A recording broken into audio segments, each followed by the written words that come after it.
The life of the most popular and meanest girl in high school takes an unexpected turn when a pair of magical earrings cause her switch bodies with a pretty dumb thief.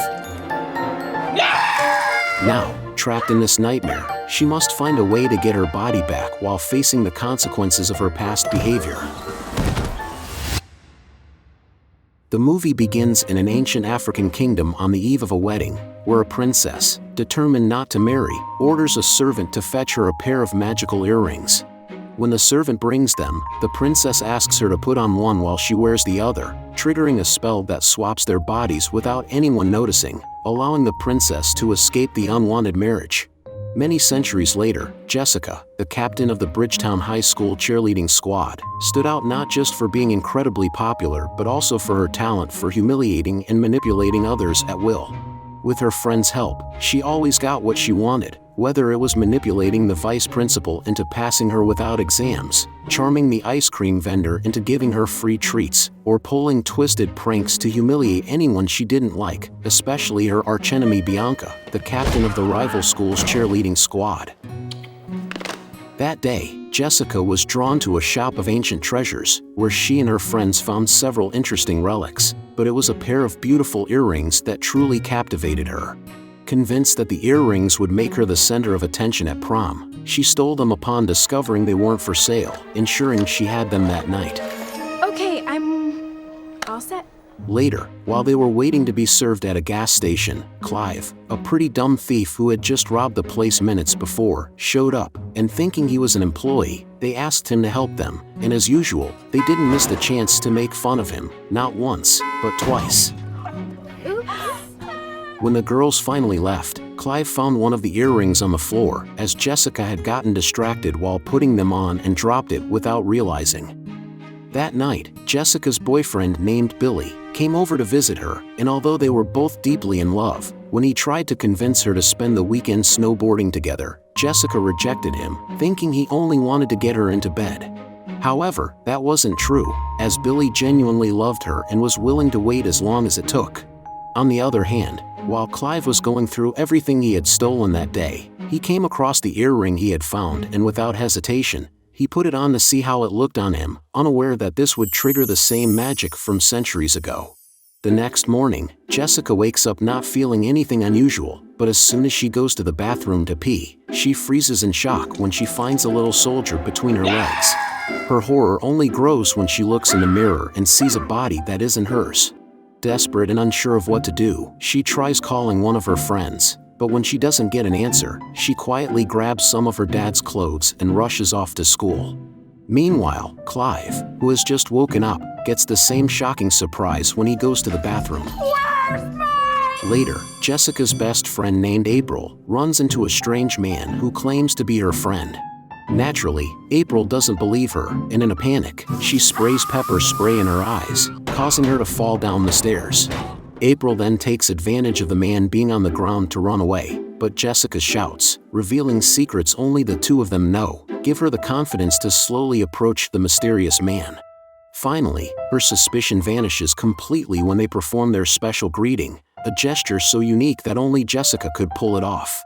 Shocked by what happened to her friend, April suggests they go to her house, hoping to find a way to fix the situation. There, Jessica tries to get rid of the bad smell and fix her appearance by waxing her nose and face before meeting her other friends to confess what happened.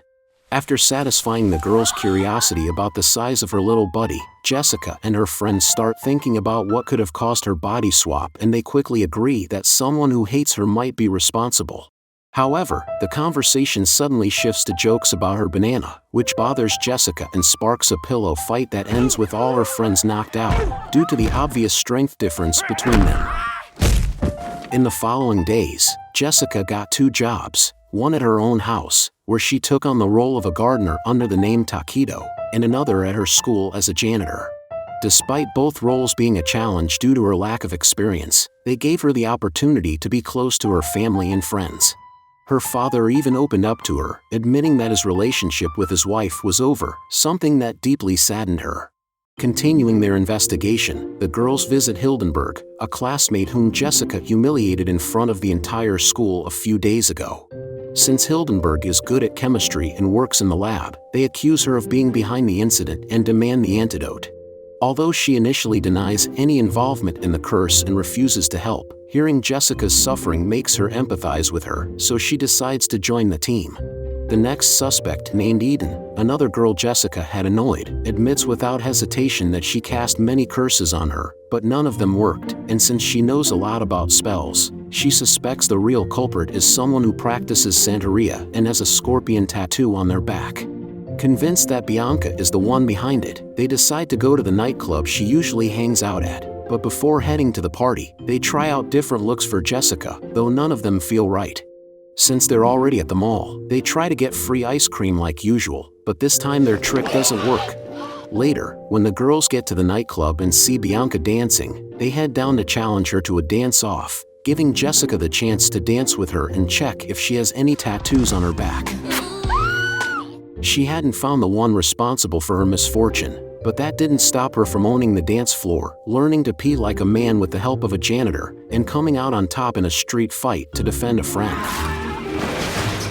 While all of this was happening, her little brother named Booger noticed she was missing and found it strange how Taquito was acting just like she normally would, while her boyfriend Billy was completely confused by her sudden disappearance and the mysterious appearance of a weird man who kept harassing him all over the school.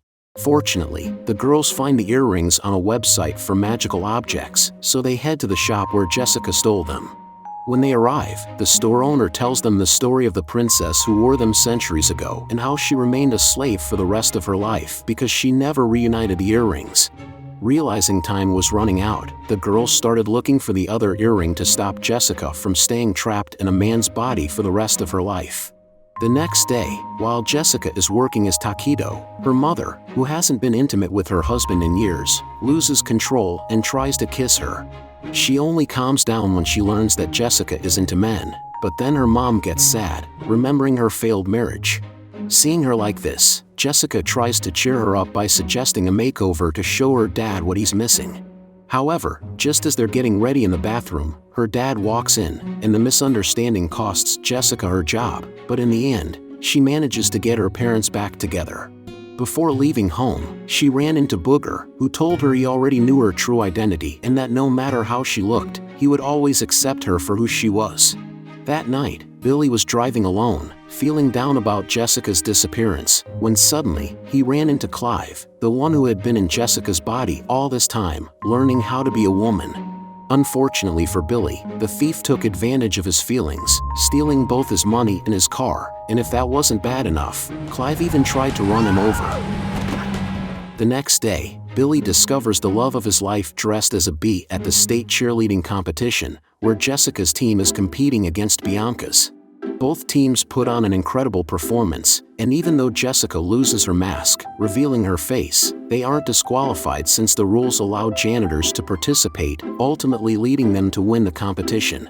However, her happiness is short-lived when Billy, disappointed upon seeing her face, decides to leave with Bianca.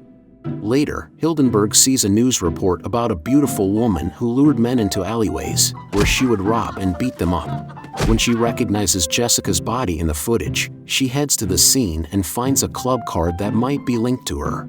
So, all the girls go to the club, and sure enough, they find Clive there, making the most of Jessica's body. After they corner him and demand the earring back, Clive agrees, but only on the condition that he can use it on weekends to pay off his debts. Obviously, Jessica refuses, and as she tries to snatch the earring away during the struggle, a security guard intervenes. However, moments later, she reveals that she managed to steal it without Clive even noticing. Now, all they could do was pray and hope it wasn't too late. Fortunately, the magic of the earrings kicked in quickly, and as Clive danced, his feminine features slowly faded until he was a man again, while Jessica finally got her body back. Minutes later, the police arrived and arrested Clive for all the crimes he'd committed, while Jessica and Billy were finally able to be together again. The thief took advantage of this emotional moment to quietly slip away to the road, where he got help from a driver who turned out to be the bartender from the dance club. The guy, who seemed straight at first, left Clive stunned when he locked the doors and revealed his true preferences with just a look on his face. Days later, all the girls graduated, and with this scene, the movie ends. Don't miss out on future recaps. Subscribe, leave a like and comment if you have already seen this movie. Thanks for watching.